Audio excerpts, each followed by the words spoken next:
to be educated, but I'm so frustrated.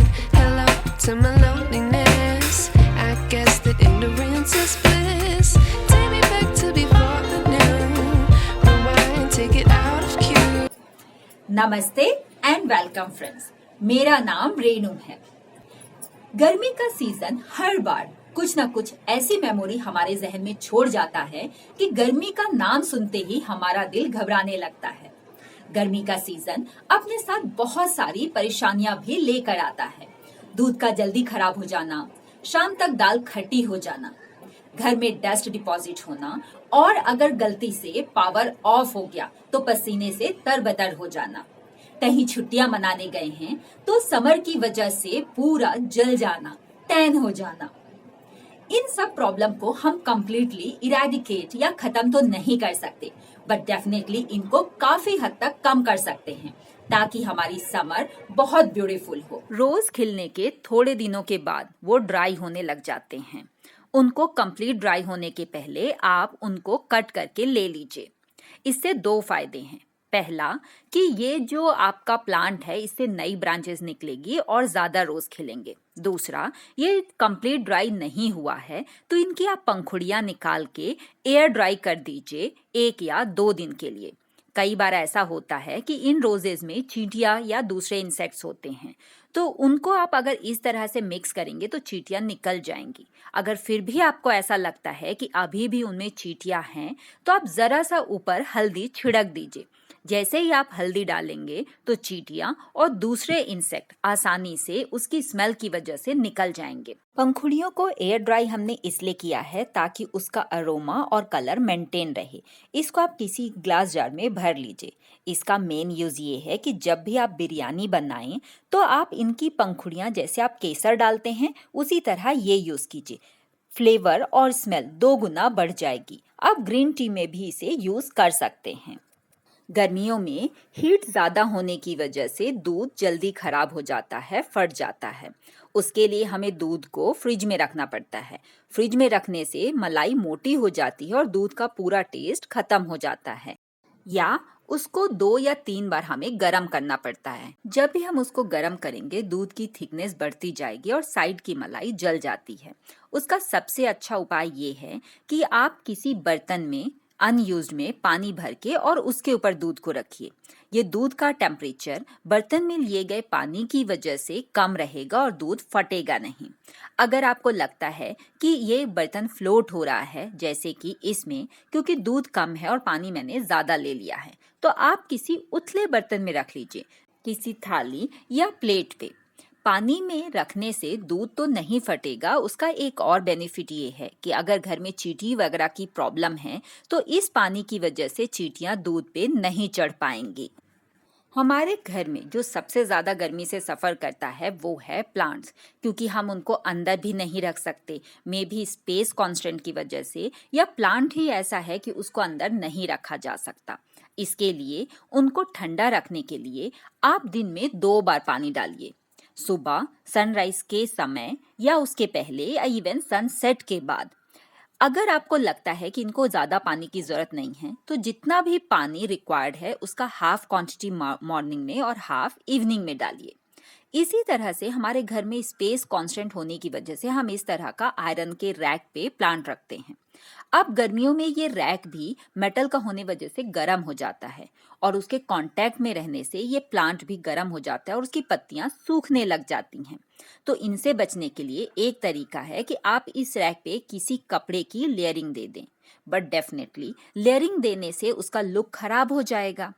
तो एक और उसका रास्ता ये है कि आप इस रैक पे भी सुबह और शाम पानी डाल दीजिए।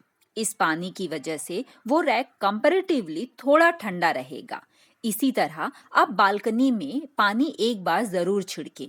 इससे भी प्लांट काफी हद तक सेफ रहेंगे। टेम्परेचर हाई होने की वजह से जब हम कपड़े धूप में सुखाते हैं तो उनके कलर निकलने लग जाते हैं, वो फेड हो जाते हैं। आप यहाँ नोटिस कर रहे हैं कि मैंने 2 लेयर रस्सी की बांधी है। एक शेड में और दूसरा धूप में।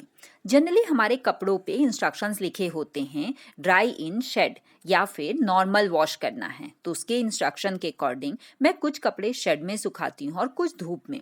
जो कपड़े मैं धूप में सुखाती हूँ मैं डेफिनेटली ये माइंड में रखती हूँ कि उनको तुरंत निकाल लेना है ड्राई होने के बाद। दूसरा, अगर आपके घर में बहुत धूप आती है तो आप इस तरह से एक बेडशीट जरूर डाल दीजिए। इसी तरह से टब वगैरह धूप में ना छोड़ें क्योंकि इनके मटेरियल प्लास्टिक के होते हैं। अगर वो धूप में रहेंगे तो ये जल्दी खराब हो जाएंगे। धूप आने की वजह से मोस्टली हम दिन भर पर्दे और विंडो बंद करके रखते हैं क्योंकि डस्ट भी आती है। बट मेक श्योर कीजिए कि अर्ली इन द मॉर्निंग आप विंडो और पर्दे अच्छे से खोल दीजिए। मॉस्किटो नेट आप लगा रहने दीजिए, लेकिन ग्लास विंडो मेक श्योर कीजिए कि वो खुली हो, एयर अच्छे से पास हो। इसके लिए अपोजिट का डोर या विंडो होना भी खुला होना भी जरूरी है क्रॉस वेंटिलेशन के लिए। इस विंडो के जस्ट अपोजिट मेरा मेन डोर है, तो मैं सेफ्टी डोर लगा रहने देती हूँ जिसमें एक विंडो है और वहां से एयर अच्छे से पास हो जाती है। बट जब भी दोपहर हो और कड़ी धूप आने लग जाए तब आप पर्दे और विंडो दोनों ही बंद कर दीजिए। इससे ये होगा ये कि आपका रूम गर्म नहीं होगा। गर्मियों में लाइट और सूदिंग कलर के कर्टन और सोफा कवर यूज कीजिए। मोस्टली जो वाइट और लाइट ब्लू कलर होता है वो बहुत ही सूदिंग होता है। अगर आप ब्राइट कलर यूज करेंगे तो वो लाइट एनर्जी को भी ज्यादा एब्जॉर्ब करते हैं और जल्दी गर्म हो जाते हैं। गर्मियों में हम जब बाहर घूमने जाते हैं तो हम स्पोर्ट्स शूज पहनना पसंद करते हैं जो मोस्टली क्लोथ के होते हैं। ये पैरों को आराम तो देते हैं, लेकिन अगर आप लंबे समय तक पहनेंगे तो डेफिनेटली आपके पैर वाइट वाइट जैसे कुछ हो जाते हैं और स्वेटिंग भी बहुत होती है। इनकी एक लिमिट है पसीना एब्जॉर्ब करने की, उसके बाद आपको डिस्कम्फर्ट फील होने लग जाएगा। उसके बजाय आप सेम मटेरियल में, इस तरह का फुटवेयर अभी नहीं था, मैं प्लान कर रही हूँ खरीदने के लिए। आप ऐसे फुटवेयर खरीदिए जिसमें सामने से होल हो ताकि वेंटिलेशन हो जाए, एयर पैरों में पास हो और पीछे से क्लोज हो। इसी का एक और सब्स्टिट्यूट ये है कि अगर आप लेस वाले शूज लेंगे तो बांधना और खोलना डिफिकल्ट होगा, तो आप इस तरह से स्लिप ऑन शूज खरीदिए। इसमें पीछे हल्की सी रबर स्ट्रेचेबल मटेरियल होता है जिसको आप खींच के आसानी से पहन सकते हैं, तो जब भी आपको गर्मी लगे तो शूज निकालना और पहनना आसान हो जाएगा। साथ ही आप देख रहे हैं छोटे छोटे होल्स हैं जिससे अच्छे से वेंटिलेशन हो जाता है और आपके पैर डिस्कम्फर्ट नहीं होते। तो शूज भी अपने समर प्लानिंग में जरूर इंक्लूड कीजिए आपके ब्यूटीफुल वैकेशन के लिए। बच्चों की जब छुट्टियां लग जाती हैं, ज्यादा से ज्यादा टाइम वो मोबाइल या टैब में स्पेंड करते हैं। आंखें खराब होती ही हैं, साथ ही साथ टाइम भी वेस्ट हो जाता है। सबसे अच्छा आइडिया है कि समर में आप कोई न कोई नई स्किल लर्न कीजिए, खुद भी और अपने बच्चों को भी। या तो उनको कोई क्लास लगा दीजिए कोई भी स्पोर्ट्स की, सबसे अच्छा स्विमिंग की। वो बिजी भी रहेंगे, एक नई आर्ट और स्किल भी सीख लेंगे। एटलीस्ट इलेक्ट्रॉनिक गैजेट से दूर रहेंगे। समर में हमारे पास और बच्चों के पास टाइम ही टाइम होता है। इस टाइम को आप स्मार्टली यूज कीजिए। ये मेरे बेटे की हैंड राइटिंग थी, अभी उसको पेन से भी लिखना है तो मैं उसको हैंड राइटिंग इम्प्रूव करवा रही हूँ। इसी बहाने पेन से लिखने की उसकी प्रैक्टिस भी हो जाएगी।